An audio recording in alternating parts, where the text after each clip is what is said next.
We're going to have to talk about Afghanistan as well because it's collapsing. It's collapsing even faster before than we even thought. Officially leave, Buck. We're not even getting out of the country, and we may have lost the whole thing to the Taliban. I mean, they're basically telling everybody in the U.S. They're saying everyone in the U.S. embassy, Americans, get out. I mean, we're at the. This is starting to look like run for the exits. This is going to get ugly, and we can't guarantee any American safety that's still left in the country. That's what this is looking like right now. They just seized Kandahar, or at least they've gone into they've made it to Martyrs Square, which is kind of like the Times Square of Kandahar, if you will. They've gotten into the center of the city, and they're still fighting maybe over who's in full control, but they've already gotten Kandahar. They've taken more than a half dozen provincial capitals. They control more than half the country. They just seized Ghazni, which is just to the south of Kabul and is close enough on Kabul's periphery that it starts to become a access choke point to the capital city.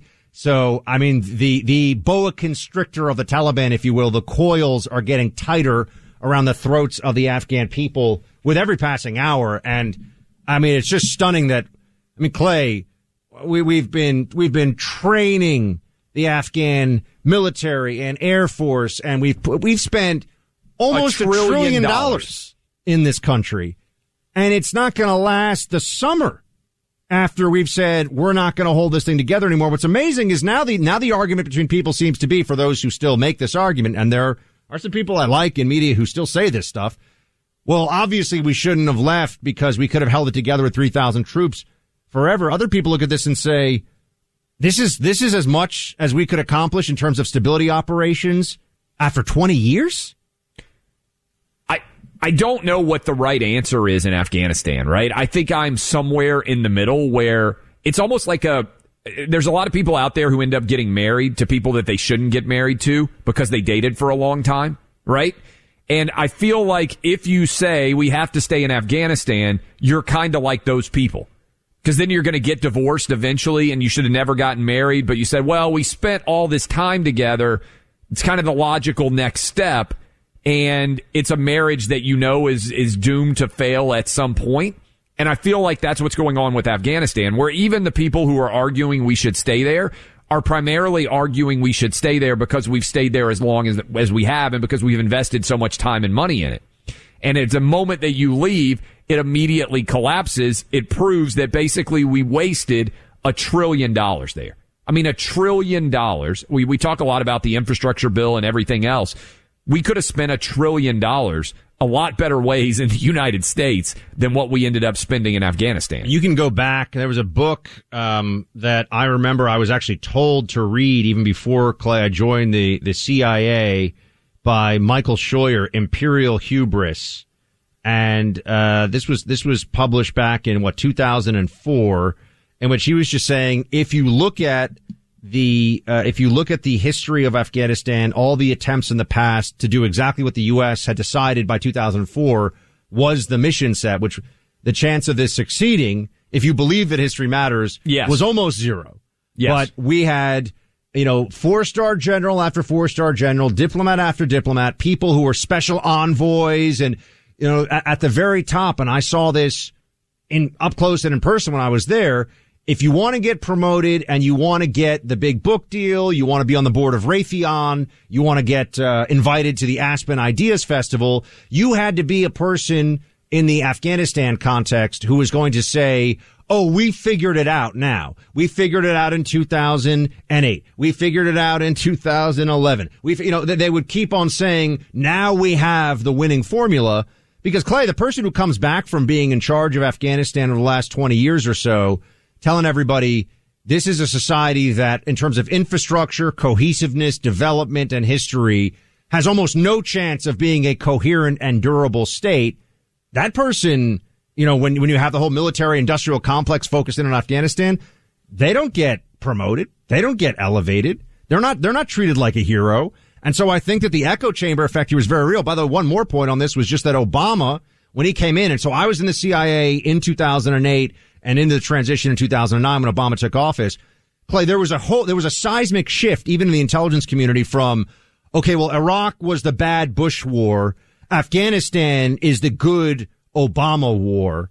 And no one ever stopped to think, well, hold on a second. Why is that true? And what does that even really mean for right now and for the mission set that we're facing? Domestic politics was driving it.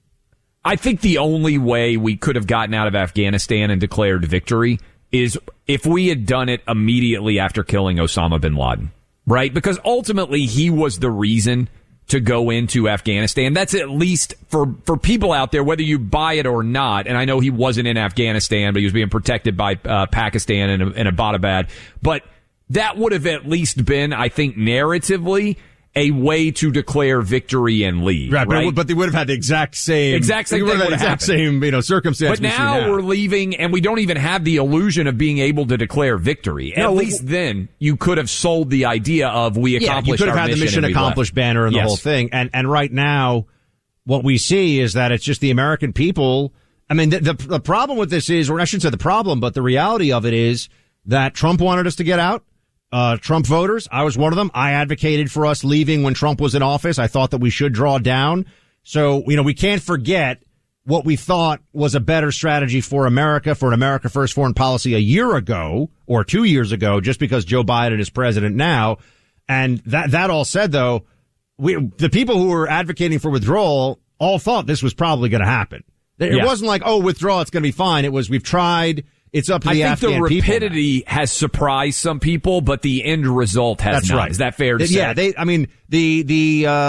IC, and by the way, for every IC assessment that gets, reported on to the press, whether it's open source or someone's kind of leaking the executive summary or something, for every one intelligence community paper, Clay, that assesses these things, there's like hundreds of other ones. There's so much. People think that it speaks with one voice. I think there are even 17 intel agencies now. I was 16 when I was in. I mean, they're expanding them. They're all fighting with each other all the time. It's a mess. They thought, though, that you had at least, once we drew down, six months was kind of that was the consensus. Yeah. And we're not even at the drawdown, and it's looking like, we're going to be airlifting people with helicopters off the rooftop of the embassy in Kabul. It's kind of what it feels like right now. It's going to look just like what happened when Vietnam collapsed, right? I mean, there's going to be that element. And that's why I say, narratively, you're correct that the end result was going to be the same no matter what.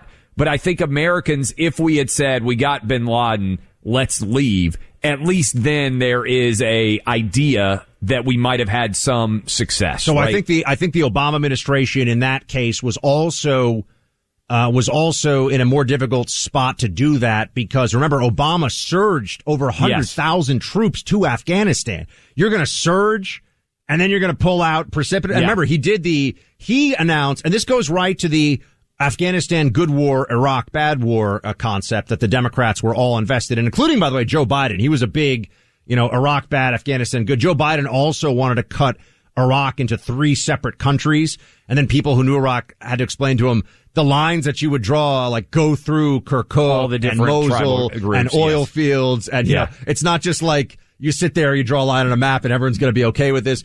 But you had the Obama administration surge troops there. And also you had the withdrawal, from Iraq turning into the ISIS, and ISIS was JV. And you start to look at all these things together.